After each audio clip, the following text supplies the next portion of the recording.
Et salut à tous, chers citizens, c'est Greg. On se retrouve pour la première vidéo preview de la chaîne, cette fois-ci pour le match contre Brighton. Et aujourd'hui, je suis avec Ous. Comment ça, Ous? Ça va, tranquille. Et toi, ça va? Ça va, tranquille. Toujours, toujours, toujours en lice pour la finale de Ligue des Champions, donc heureux forcément. Ouais, ça va. On Euh, peut pas aller mieux actuellement. ah bah, c'est dur, c'est dur. Bon, aujourd'hui, match un petit peu compliqué parce que voilà, c'est une très bonne équipe Brighton et surtout très imprévisible. Alors, on est sur un match où les deux équipes ont déjà atteint leurs objectifs. City déjà champion, comme vous le savez très fortement, très fort, très voilà, comme vous le savez. Et Brighton qualifié en Europa League, sixième, a priori, hein, à part si naufrage parce que normalement, il me semble qu'ils ont plus de 15 de différence de but par rapport à Aston Villa, donc ça devrait être fait. Euh, et donc pour prévoir les 11 du match, ça peut être un peu compliqué. Il y a beaucoup d'absents. Alors il y a des rumeurs apparemment comme quoi certains joueurs n'auraient pas fait le déplacement à Brighton. Je sais pas si tu as vu. Ouais, j'ai vu. Quasi toute la défense, je crois, non? Bah alors j'ai la liste sous les yeux. Nathan Ake, Ruben Dias. Alors Ake qui revient de blessure, donc c'est pas si étonnant non plus. Je pense que surtout vu qu'il avait rechuté la fois dernière, Pep a voulu prendre des précautions. Mais Ruben Dias, Akanji, Jack Grealish et Laporte qui apparemment n'aurait pas fait le déplacement.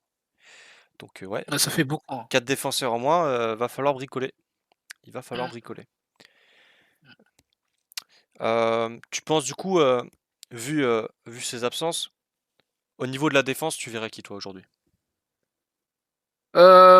Un peu compliqué, tu vois, parce que dans un match comme ça, j'aurais vu un mec comme Laporte qui a pas beaucoup joué, enfin qui joue pas beaucoup, enfin qui est pas, qui je pense ne sera pas titulaire pour la finale. Donc là, je pense que peut-être un bricolage. Déjà, je pense Walker est de la partie, on est d'accord. Walker est de la partie. Moi, tu vois, Ouais, malgré qu'il ait joué face à je l'aurais Chelsea, reposé aujourd'hui, Walker. mais là, je crois qu'il n'y aura pas le Ouais, choix. bah Walker ou Stones, ouais, Stones ça va pas. Stones peut-être. Je pense que Rodri va reculer du coup Il y a pour de laisser grandes de la place chances, à ouais. Phillips. Il y a de grandes chances. Et, euh, et je pense, ouais, je pense une défense, une charnière Rodri Stones, un truc comme ça. Rodri, Stones, probablement Walker, vu que sinon, il n'y a pas d'autre solution. Et Rico Lewis, je pense, pour compléter. Alors du coup, Ouais. vu, euh, vu le match, je sais pas si Pep jouera dans sa configuration habituelle avec un de ses latéraux qui monte. Euh, bon, dans tous les cas, je pense que Lewis pourra jouer côté gauche, il l'a déjà fait et je pense qu'il sait le faire. Maintenant, au niveau du 6, alors tu as parlé de Calvin Phillips.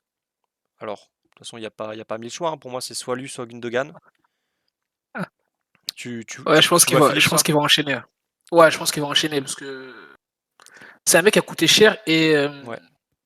là c'est peut-être le meilleur moment de le faire jouer et de le mettre en confiance pour la saison prochaine, je pense. Ah, Donc, c'est bien je pense qu'il va aussi, enchaîner, hein. parce que je pense qu'il y aura des décisions à faire au niveau des transferts en fin de saison. Est-ce qu'on garde Phillips ou pas? Et donc, c'est bien de pouvoir évaluer au maximum les capacités du joueur et avec un petit peu de rythme, voir ce que ça peut donner.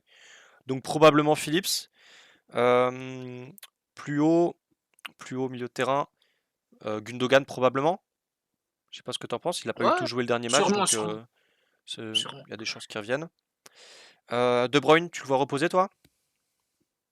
Sincèrement, de ce que moi je pense qu'il mettra Alvarez à sa place, comme il l'a déjà fait par le passé. Parce qu'on va parler de l'attaque après, mais je pense qu'il mettra Alvarez Ouais, un peu derrière. quand on voit Derrière. la forme physique de De Bruyne, il avait l'air très très fatigué dans les matchs récents. Ça m'étonnerait Mm. pas non plus. Alors il peut largement être titulaire, mais enfin, c'est largement possible qu'il soit titulaire, mais je pense qu'il va continuer de faire enchaîner Alvarez. Sur les ailes, bon, côté gauche, plus beaucoup de choix, vu que Grealish n'est pas là, donc soit Palmer qui continuerait, ou alors Foden. Je pense que ça peut être intéressant quand même de garder Foden en rythme, vu qu'on sait qu'il ne joue pas, il joue pas les plus gros matchs européens titulaires, mais c'est un super sub très très important dans tous ces matchs-là en tout cas, et en première ligue il est quand même assez souvent titulaire. Donc moi je vois bien Foden côté gauche, et à droite, tu vois Mahrez enchaîner ou plutôt Bernardo? Un peu compliqué parce que Bernardo a pas joué le match passé, le dernier match, et Riyad n'est plus vraiment titulaire, donc je sais pas. En fait, je sais pas si Pep veut essayer de mettre le maximum de joueurs qu'il va mettre pour la finale dans les matchs face à Brighton et Brentford, donc je suis un peu perdu parce que là en fait t'as quand même déjà beaucoup de changements. Donc je sais pas s'il mettra Mahrez ou Bernardo, mais je pense qu'il va partir sur Bernardo. Ok. Sur Mahrez, deux. moi je le vois bien titulaire en finale de FA Cup, parce qu'il a quand même pas mal Ouais, voilà. participé à la campagne. Donc, ouais, peut-être Bernardo aujourd'hui, Mahrez peut-être contre Brentford, et ensuite Mahrez encore une fois en FA Pour la Cup, et finale, ouais. Bernardo contre l'Inter. Bon, je vois bien quelque chose comme ça, on verra bien ce qui va se passer. Parce que oui, 11 très compliqué à choisir aujourd'hui. Enfin, C'est très sûr. compliqué à prévoir. Et en pointe donc Erling Haaland, je pense, continuer de battre des records, il avait l'air en forme physiquement. Logique. Voilà. Logique. Donc 11 logiques. Donc au niveau des absents, on a cité ceux de Manchester City. Au niveau de ceux de Brighton, alors je sais pas les raisons exactes, mais je sais que Sanchez est absent et remplacé par Jason Steele depuis quelques matchs. Bon, Steele, Pep, Pep, on avait parlé de ce gardien-là récemment. Enfin, pas spécifiquement de Steele, mais voilà, il parlait du gardien de Brighton récemment qui jouait vraiment comme un 6, et on l'a vu contre, euh, contre Arsenal, leur victoire 3-0, c'est ça, contre Arsenal, Ouais, 3-0. qui a quasiment scellé le titre. On a vu Steele qui tentait des relances très très risquées, vraiment très axiales, et qui perçait les lignes d'Arsenal, quoi. Ah, c'est l'équipe de De Zerbi, hein. C'est ça, c'est ça. Et autre absence, Solly March. Ça, c'est les absences principales de Brighton. Après, il y a d'autres joueurs, mais pas des titulaires fréquents, on va dire. Euh, pour oui, continuer de parler un petit peu de la conférence de Pep, et, et aussi de Zerbi. Alors, Pep n'a pas hésité sur les éloges pour De Zerbi. Pour lui, il a même dit que c'était un des entraîneurs les plus enfin, qui a le plus influencé le football au cours des 20 dernières années. Alors c'est C'est du franchement, Pep, quoi. bah c'est du Pep, mais en même temps, ça peut paraître absurde comme ça, mais bon, De Zerbi fait quand même un travail exceptionnel, surtout avec cette Ah, mais équipe de c'est sûr, Brighton. hein, c'est sûr. Et Avec Brighton, avec son Sassuolo avant, ouais, en Ukraine aussi, donc c'est pas rigolo, quoi. Et aussi, il profite un peu du travail de Potter qui avait déjà mis les bases, entre guillemets, mais après c'est un voilà, super il a, entraîneur, il a ouais. une touche bien à lui qu'il a ramené, et franchement ça a Ouais, payé. c'est Mais sûr. c'est vrai que le début de saison de Potter à Brighton était très très bon, et il a réussi à maintenir cette dynamique. Mm. Euh, Après voilà, certains vont dire les caméras, etc. Mais franchement, je suis convaincu que Pep le pense, ce qu'il a dit. Ouais, faut qu'ils arrêtent avec avec cette expression pitié. Pitié, arrêtez. Arrêtez, s'il vous plaît. Pitié. Parce que Pep, en fait, le truc, c'est que moi, le truc le plus drôle, c'est que je pense que Pep, quand il dit des trucs comme ça, le pire, c'est qu'il les pense vraiment, Mais hein, je pense. évidemment, Juste qu'il a une évidemment. vision un peu. Enfin, il a une vision un peu plus avancée que nous sur le métier de coach, etc. Donc, Ouais, je il pense voit quand des même, trucs ouais. que nous, on voit pas, tu vois. Ouais, il a plus d'infos que les gars de Twitter, comme il a déjà dit. Ouais. Enfin voilà. Euh, donc ensuite, je pense qu'on peut passer à la forme des deux équipes.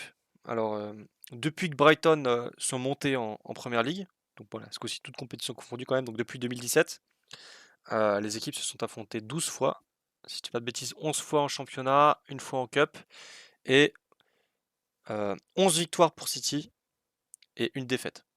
La défaite, c'était, on en avait parlé, il me semble, la dernière vidéo de la review contre Chelsea, c'était la défaite qui amenait juste, enfin, dans un des matchs avant la finale de Ligue des Champions, on avait Aïe. perdu 3-2 si je dis pas de bêtises, et on a vu un carton rouge. Ouais, ouais. Il y avait un carton de Cancelo. C'est ça. Donc voilà, T'avais Trossard qui si avait ça peut marqué être un petit aussi. avertissement, parce que les circonstances sont entre guillemets semblables, donc faire attention à pas retomber dans le travers. Euh, Sinon, pour parler des deux équipes, Brighton, enfin les deux équipes contre le top 6 sont très très solides. Alors là, j'ai les statistiques toutes compétitions confondues, hein. Donc pas le Big 6, hein, on parle bien du top 6 de cette saison en Première Ligue. Ouais, Donc Brighton ouais. en 12 matchs, c'est 6 victoires, 3 nuls et 3 défaites. 3 défaites, il y en avait une contre Arsenal, une contre nous, on avait gagné 4-1 si j'ai pas de bêtises le match aller à l'Etihad, et une contre Newcastle. Il y a quelques semaines de ça, c'était assez récent. Une équipe solide, hein. Ouais, Solide, et solide, 6 solide. victoires. 6 victoires, franchement, c'est surtout dans ces 6 Solide. victoires, il y a deux Et victoires contre Arsenal. Je crois qu'ils ont gagné, ils ont dû faire 2 victoires, un nul contre United, le nul en finale, en demi-finale pardon de Cup. il y a un gros match aussi contre Liverpool, je crois. Ils font Ouais, 2-2 il ou me semble 3-3, qu'ils je ont sais pas, un dû, ils ont truc. dû gagner au moins 2 matchs contre Liverpool, parce qu'il me semble qu'au mois de janvier, ils les avaient battus en Cup et en PL, quelque chose comme ça. Ouais, un truc comme Et ça. ouais, il devait y avoir un match nul en début de saison. Et Brighton qui a assuré sa place pour la Coupe d'Europe l'année prochaine. Ouais, Donc je sais ouais, pas tout à fait. si Ouais. ce Ouais, sera soit Europa League, soit Conference League, mais en tout cas non, ils vont en Europe pour la non, première fois de leur c'est histoire. l'Europa League. Enfin, en Europa gros, League, ils sûr? ont bah, quasiment parce qu'ils ont. Il faudrait qu'ils perdent leurs deux derniers matchs, qu'Aston Villa gagne leur dernier. D'ailleurs, dernier match qui est Aston Villa contre Brighton. Et surtout que Aston Villa rattrape un déficit à la différence de but de 15. Donc Ouais, bon. Ouais. Donc, voilà, mathématiquement, ouais, mais ouais. ça paraît dur. Mm. Donc voilà. Euh, Voilà, donc pour relatif, donc City compte le top 6, 11 matchs, 8 victoires, 1 nul de défaite. Mais attention, euh, sur 4 matchs contre le top 6 à l'extérieur, c'est une seule victoire, un nul et deux défaites. Donc attention, on sait que City à l'extérieur, c'est pas aussi fort qu'à domicile, donc il faudra se méfier. Voilà, en première ligue, si, si, si 6 fois City n'ont pas gagné tous les points à l'extérieur contre seulement 2 fois à domicile, donc voilà, vous le savez bien. City c'est très fort à l'Etihad, mais plus compliqué cette saison à l'extérieur.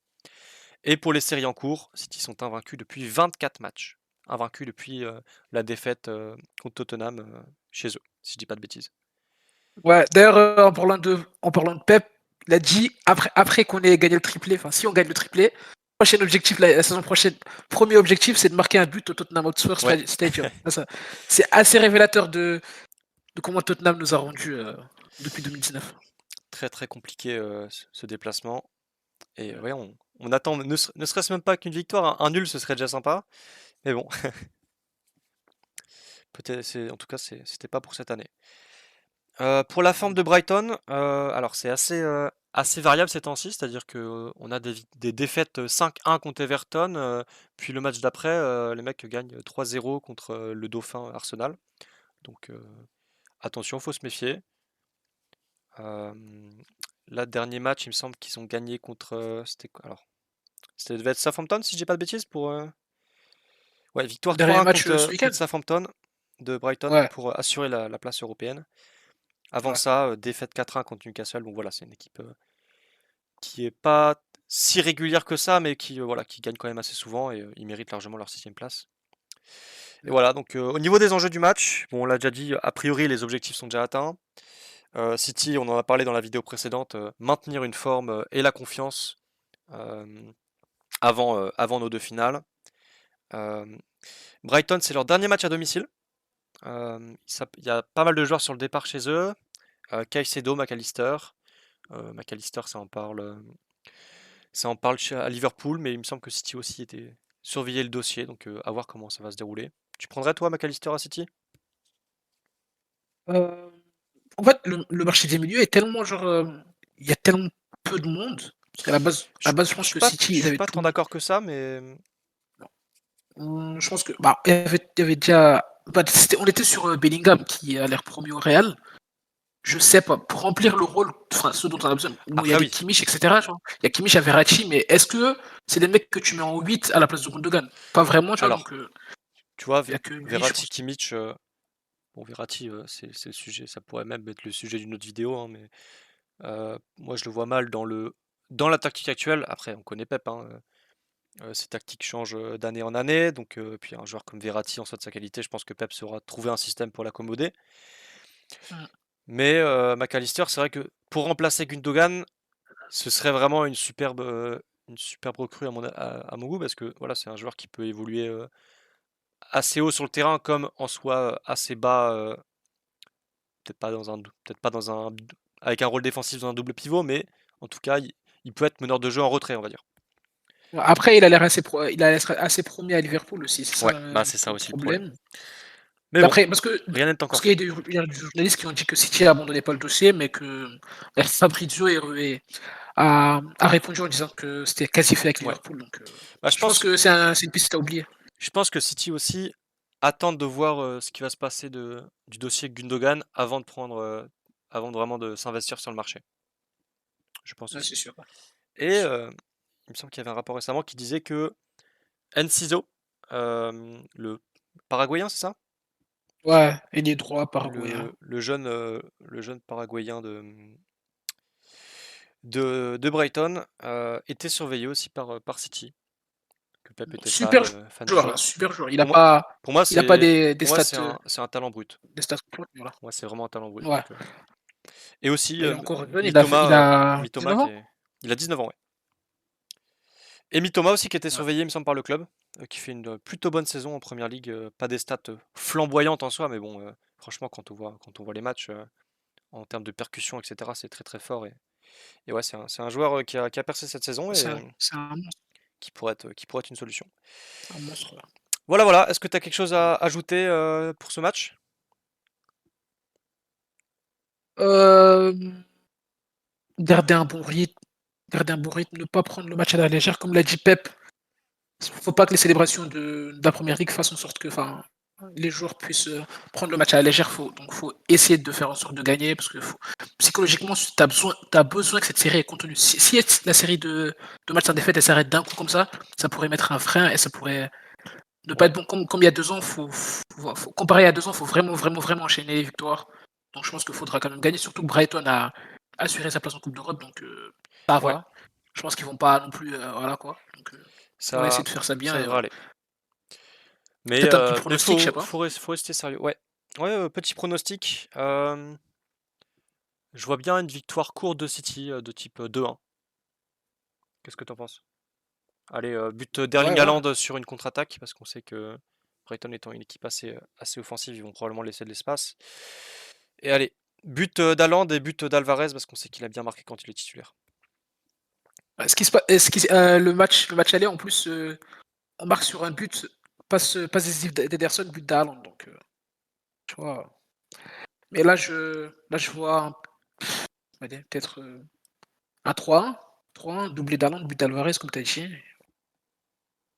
3-1? Ok, ok, Mm. ok. Enfin voilà. Et pour revenir rapidement sur les absents, il n'y a pas vraiment eu de rapport de blessure ou quoi. Je pense que c'est peut-être des joueurs qui ont un petit peu trop abusé de la picole après le titre. On Pas espère de que c'est que Grealish, ça. malgré le fait qu'il n'ait pas joué face à Chelsea, pas de Grealish, je précise. Bizarre, Donc je sais pas ce qui s'est passé, mais bizarre. bizarre. T'as vu la vidéo dans les coulisses du stade où il Bah, s'enfile un verre avec Ederson? Je sais pas si tu l'as vu, mais c'est une superstar, c'est abusé, frère. pas J'ai mal. jamais vu ça à City. Non, je parle même pas du mec. Tu parles du mec Ouais, ouais, sur je la sais. pelouse. Ouais. Ouais, je parle. Ah, le mec qui y ressemble là, Ouais, le ouais, il y avait sosie. ça. Non, moi, je parlais quand ils se sont enfilés un verre, lui et Ederson, Ah, avant putain, de rentrer sur le terrain pour célébrer. Enfin bref. c'est fou. Bon, on espère juste qu'ils sont remis rapidement et qu'ils seront prêts pour la finale. Enfin Ouais, voilà. ça va aller. Je pense qu'on a fait un petit peu le tour du sujet. On espère évidemment un bon résultat de l'équipe et on espère un bon match tout de même, même si l'enjeu ne sera pas gigantesque. Et je pense, plus important qu'un résultat, on espère pas de blessés Surtout, et surtout, surtout, pas de surtout. mauvaises nouvelles. Voilà, Surtout. je pense on a fait le tour. Merci beaucoup ouais, j'ai oublié de le dire au début, mais merci beaucoup de votre soutien, les mecs. Franchement, n'hésitez pas à continuer de nous donner des retours. C'est super important pour nous parce que on l'a déjà dit, on débute. Donc les retours sont super importants. Et merci beaucoup de votre soutien, les pouces bleus, etc. C'est super, les mecs. Et voilà. Bonne soirée à vous et à la prochaine. Probablement pour la review du match. Salut l'équipe!